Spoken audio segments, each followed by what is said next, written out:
কুড়িগ্রামে দুর্গম এলাকার মানুষের স্বাস্থ্য সেবায় ৩ চাকার অটো অ্যাম্বুলেন্স তৈরি করেছে উপজেলা প্রশাসন। গুরুতর আহত রোগীদের পরিবহনের ভরসা হয়ে উঠেছে এই অ্যাম্বুলেন্স। তবে নির্দিষ্ট চালক না থাকায় ভোগান্তি কাটছে না রোগীর স্বজনদের। হুমায়ুন কবির সূর্যর পাঠানো তথ্য চিত্রে ডেস্ক রিপোর্ট।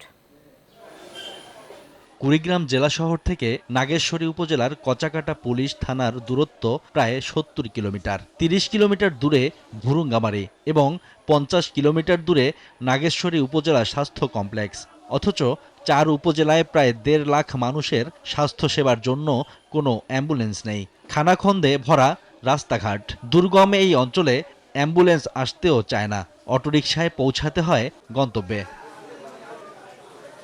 দুর্গম এলাকার মানুষের স্বাস্থ্যসেবায় এই প্রতিবন্ধকতার কথা ভেবেই একটি ৩ চাকার অটোরিকশার অ্যাম্বুলেন্স তৈরি করেছে নাগেশ্বরী উপজেলা প্রশাসন।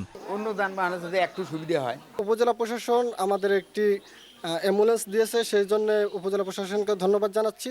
স্থানীয়রা জানান, এই অ্যাম্বুলেন্স শুধু একটি বাহন নয়, এটি বান্ডেল থাকলে প্রতি সেনমানিতে টাকা বাঁচবে। বিকাশ সেনমানি বান্ডেল কিনে জিতুন প্রতি লেনদেনে। তাদের জন্য এক টুকরো মানবতার প্রতিচ্ছবি। তবে অ্যাম্বুলেন্সের জন্য নির্দিষ্ট চালক চান তারা। একটা অ্যাম্বুলেন্স দিয়েছে, ড্রাইভার তো নাই। চালক থাকলে সবচেয়ে সুবিধা হয়। অ্যাম্বুলেন্সটির দায়িত্বে থাকা এই জনপ্রতিনিধি জানান, বিদ্যুৎ বিভ্রাটের কারণেও ঠিকমতো চার্জ দিতে না পারায় অনেক সময় সমস্যায় পড়তে হয়। অটোটা থাকাকালীন অবস্থায় চার্জ দিয়ে যে চালাইতে হয়, অনেক সময় দেখা যায় যে রুগী আসলে আমাদের বিদ্যুৎ না থাকার কারণে পরিপূর্ণ চার্জের কারণে গাড়িটা আমরা পাঠাইতে পারি না। তবে বরাদ্দ বাড়িয়ে আগামীতে উন্নত ব্যবস্থা নেওয়ার কথা জানিয়েছে উপজেলা প্রশাসন।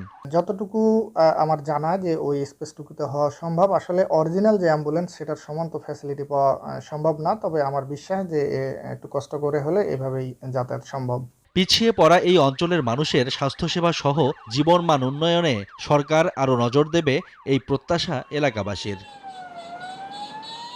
Shoaib Shamim, desk report, news 24।